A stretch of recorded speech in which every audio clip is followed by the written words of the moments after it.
اے میرے غوث الورا، اے میرے غوث الورا، اے میرے غوث الورا، اے میرے غوث الورا، اے میرے غوث الورا، اے میرے غوث الورا، اے میرے غوث الورا، رونق کل اولیاء یا غوث اعظم دستگیر، رونق کل اولیاء یا غوث اعظم دستگیر، پیشوائے اصفیاء یا غوث اعظم دستگیر، اے میرے غوث الورا، اے میرے غوث الورا، اے میرے غوث الورا، اے میرے غوث الورا، آپ ہیں پیروں کے پیر، آپ ہیں روشن ضمیر، آپ ہیں پیروں کے پیر، آپ ہیں روشن ضمیر، آپ شاہ اتقیا یا غوث اعظم دستگیر، اے میرے غوث الورا، اے میرے غوث الورا، اے میرے غوث الورا، اے میرے غوث الورا، اے میرے غوث الورا، اے میرے غوث الورا، اولیاء کی گردن ہے آپ کے زیر قدم، اولیاء کی گردن ہے، اولیاء کی گردن ہے آپ کے زیر قدم، اولیاء کی گردن ہے آپ کے زیر قدم، یا امام الاولیاء یا غوث اعظم دستگیر، اے میرے غوث الورا، اے میرے غوث الورا، اے میرے غوث الورا، اے میرے غوث الورا، اے میرے غوث الورا، اے میرے غوث الورا، جس طرح مردے جلائے اس طرح مرشد میرے، جس طرح مردے جلائے اس طرح مرشد میرے، جس طرح مردے جلائے اس طرح مرشد میرے، مردہ دل کو بھی جلا، مردہ دل کو بھی جلا، یا غوث اعظم دستگیر، یہ ہر طرف جو اجالا دکھائی دیتا ہے، مدد کرنے سے یہ ہر طرف جو اجالا دکھائی دیتا ہے، میرے حضور کا جاتا دکھائی دیتا ہے، اور سکون ملتا ہے دل کو جب ان کی بات مدد کر کہتے ہیں سبحان اللہ، اور مدد کر کہیں سبحان اللہ، سکون ملتا ہے دل کو جب ان کی بات چلے، تو پھر یہ سلسلہ دن رات حیات چلے، تو پھر یہ سلسلہ دن رات حیات چلے، اور گل کو شعلہ بناتے ہیں بناتا ہوں میں، گل کو شعلہ بناتے ہیں میں بناتا ہوں سے، سونے والے کو جگہ پہ میں بناتا ہوں میں، اور آگ پانی میں لگا ہے میں بناتا ہوں، آئیے ہم اپنے حضرت کا استقبال نعرے تکبیر اور نعرے رسالت سے کریں، نعرے تکبیر اللہ اکبر، نعرے رسالت جشن غوث الورا، حضرت علامہ مصطفی زئی صاحب نگلا، شعراء ایمان جملہ سامعین میں السلام علیکم ورحمۃ اللہ وبرکاتہ۔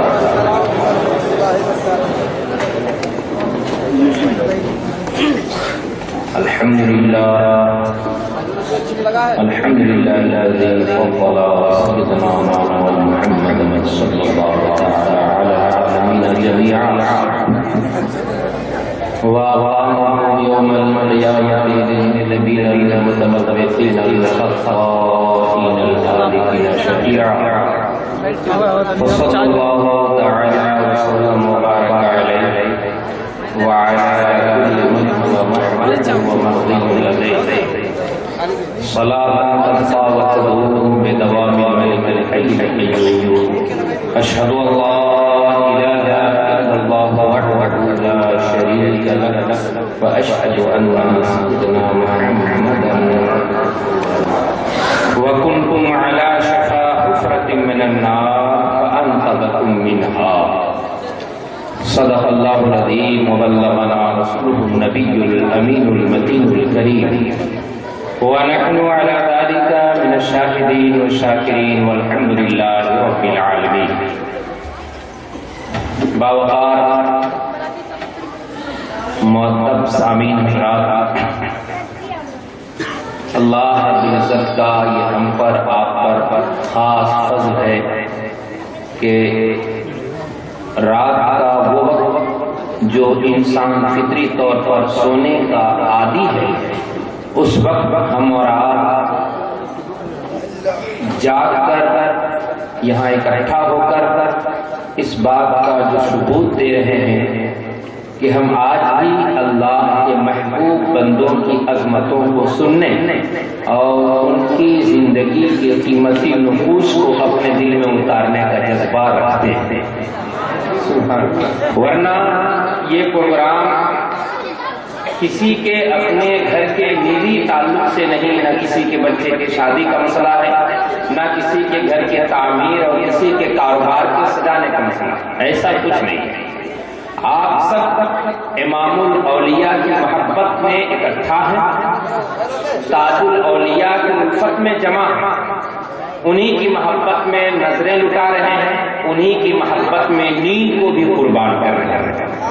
ٹھیک ہے؟ یاد رکھیے، اللہ رب العزت کے نیک بندوں کی محبت میں رہنا یہ عبادت سے کم نہیں ہے، بلکہ عبادت ہے. سبحان اللہ. اس لیے یہ ایک دم ذہن سے نکال دیں اور ذہن سے دور کر دیں. اگر کسی نے ذہن میں کہیں سے ڈال دیا، اور میں تو نہیں سمجھتا کہ آپ نے وہ ذہن میں آیا ہوگا، مگر ہوائیں چلتی رہتی ہیں، گرد و غبار اڑتے رہتے ہیں. ہو سکتا ہے کسی کے ذہن میں کچھ گرد آ گیا ہو کہ جناب اگر کہیں سے بہتر مسجد میں بیٹھ کر ہم عبادت کر لیے ہوتے، تلاوت کر لیے ہوتے، سجدہ کر لیے ہوتے، وہ ہوتا. یاد رکھیے، آپ کے سجدے کی قبولیت کے لیے بہت سارے شرائط ہیں، مگر محبت کی قبولیت کے لیے شرائط، محبت ہونا چاہیے آپ کے دل میں. محبت ہے دل میں تو خدا کی بارگاہ میں مقبول ہے. اس لیے آپ اللہ کے محبوب، اور یوں کہیے کہ محبوبوں میں محبوب، جن کو سرکار اعلیٰ حضرت نے اس انداز میں یاد کیا، فرماتے ہیں کہ سر بھلا کیا کوئی جانے کہ ہے کیسا تیرا. ہم اور آپ رات کے تھوڑے حصے میں جان کر چند پیسے خرچ کر کے تھوڑی دیر اپنے آپ کو بیدار کر کے غوث اعظم کے غلاموں میں شامل کر لیں، اس لیے کہ ہم سب کے امام محمد رضا ہیں، جو یہ انداز لے کر ہمارے بیچ آج بھی موجود ہے. کہتے ہیں کہ یا غوث سر بھلا کیا کوئی جانے کے ہے کیسا تیرا. اولیاء عام لوگ نہیں، ہم جیسے لوگ نہیں، اولیاء مرتے ہیں آنکھیں وہ ہے تلوار تیرا. جس اللہ کے محبوب بندے کا یہ مقام ہے کہ ان کے قدم اس منزل پر ہیں، ان کے قدم اس مقام پر ہیں کہ اولیاء آنکھیں ملتے ہیں، تو فرماتے ہیں یقیناً سر کوئی کیا جانے کا کس منزل پر ہے. اس سر کا مرتبہ کتنا بلند و بالا ہے. اس لیے ذات ملت اسلامیہ ہمارے رات کی ملی جلی خوش نصیب.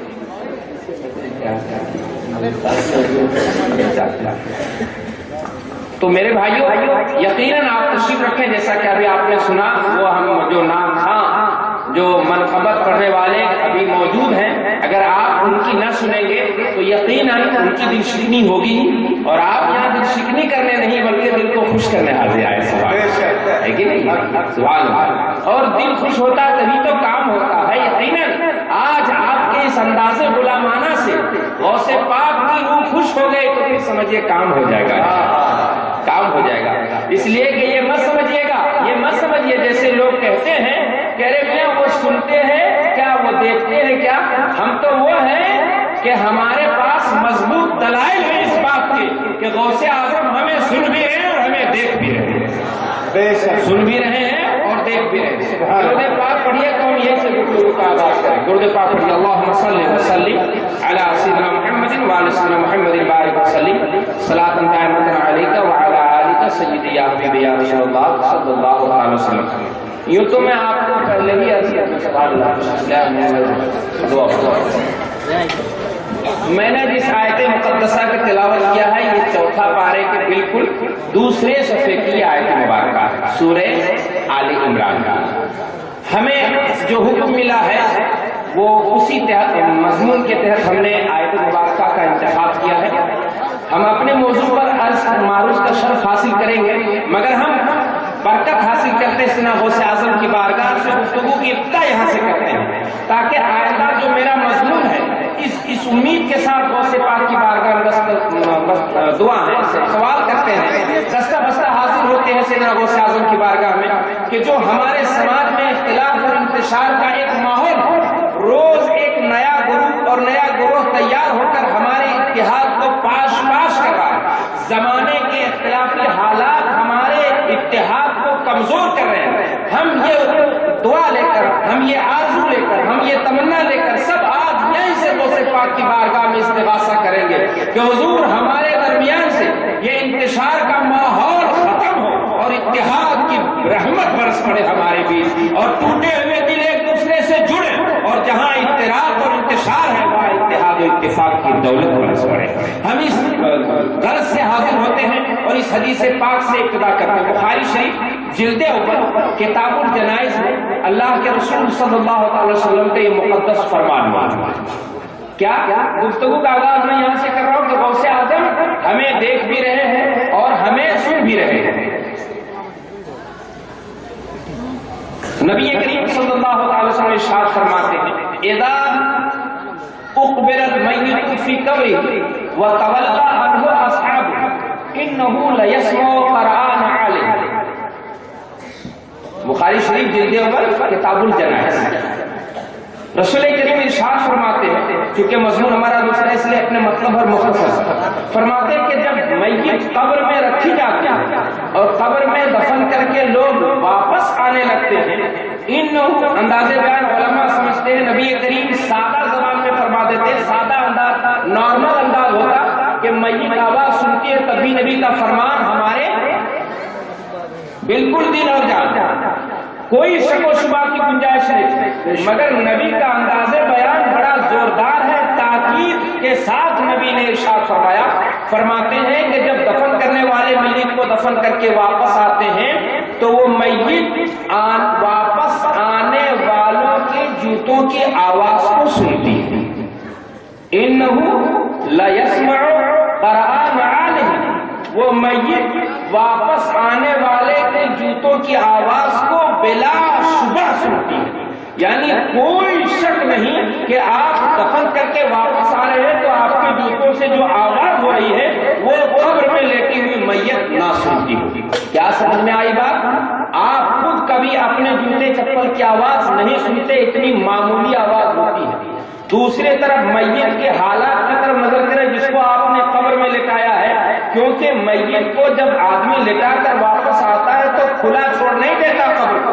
بلکہ قبر کو بالکل پیک کر دیتا ہے لکڑی سے، اس کے بعد جناب والا چٹائی یا حیثیت سے، اس کے بعد مٹی سے۔ آپ نے نہیں دیکھا ہوگا کہ کسی کے قبر میں سوراخ چھوڑی جاتی ہو کچھ بھی، ہرگز نہیں۔ آپ ذرا سوچیں، جس میت کو آپ نے میت سمجھ کر قبر میں لٹایا ہے، بالکل قبر کو پیک کر دیا ہے، اس میت کے سننے کی طاقت کا یہ عالم ہے کہ پیارے آقا جناب محمد رسول اللہ فدا ہو ارواحنا ارشاد فرماتے ہیں کہ سنو، وہ میت تمہاری معمولی آواز کو سنتی ہے، سننے میں کوئی شک اور شبہ کی گنجائش نہیں ہے۔ دوستو ایمان کو تازہ کرو اور اعلیٰ حضرت کے غلامی پر فخر اور ناز کرو، ورنہ دنیا تو نہ جانے کہاں پہنچا دیتی۔ اس لیے کہ یہی چیزیں جو کہہ رہے تھے، کیا کہہ رہے تھے کہ شرک تھا جب ناز کرنا احمد مختار تھا، نکتہ چیزیں لوگ ان میں سید ابرار تھا، ہر ولی ہر غوث کو بے دست و پا سمجھا گیا،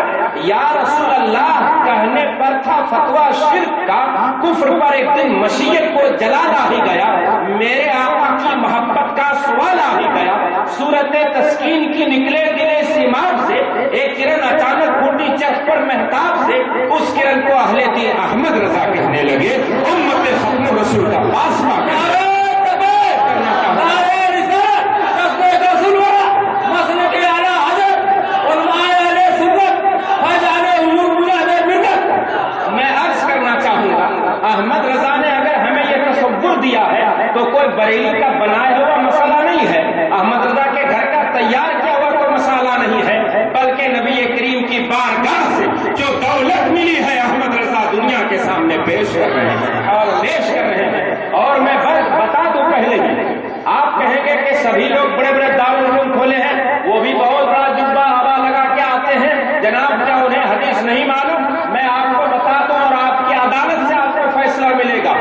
کسی کی بات آپ صحیح طور پر اس وقت نہ سمجھ پائیں گے نہ بتا پائیں گے جب تک جس کی بات ہے اس سے دلی محبت نہ ہو، دلی الفت نہ ہو۔ احمد رضا نے نبی کی بات بھی پیش فرمائی ہے اور نبی کی ذات کی عظمتیں بھی دنیا کے سامنے پیش کی،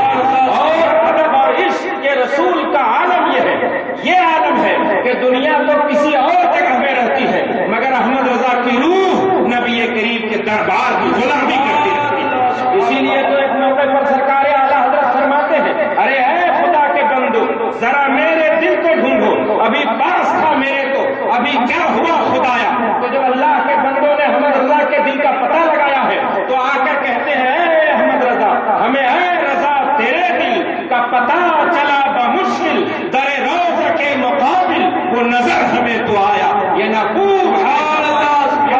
کیسا پایا۔ دوستو ذرا سنجیدگی سے میرے جملے ملاحظہ فرمائے۔ سرکار اعلیٰ حضرت کی زندگی کا معاملہ یہ تھا کہ وہ رہے بھرے بریلی میں، قلم چلائے بریلی میں، فتویٰ نویسی کرے بریلی میں، مگر ان کا دل ہر لمحہ مدینے سے جڑا رہتا تھا۔ اس لیے احمد رضا کے سینے سے عشق نبی کا سمندر موجے مارتا نکلتا تھا اور ہر طرف جدھر جناب والا ان کا قلم چلتا تھا سیلاب تحریروں کی بہا کرتی تھی، عشق کا جناب والا چشمہ پھوٹا کرتا تھا۔ میں عرض کرنا چاہوں گا احمد رضا کی زبان میں اس لیے تاثیر ہے، احمد رضا کے قلم میں اس لیے تاثیر ہے، اور یہ بھی بتا دوں سرکار اعلیٰ حضرت رضی اللہ تعالیٰ عنہ کی غلامی پر فخر کرنا چاہیے، اور فخر کی بات ہے، فخر کی بات ہے۔ اس لیے احمد رضا کے غلاموں سے سمجھو کہ رسول کریم صلی اللہ علیہ وسلم نے کیسے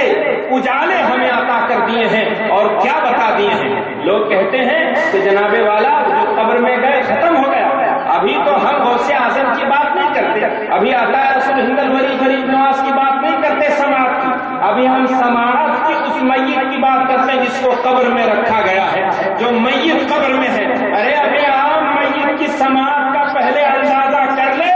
غوث اعظم کی سماعت کا اندازہ تو بعد میں کرنا،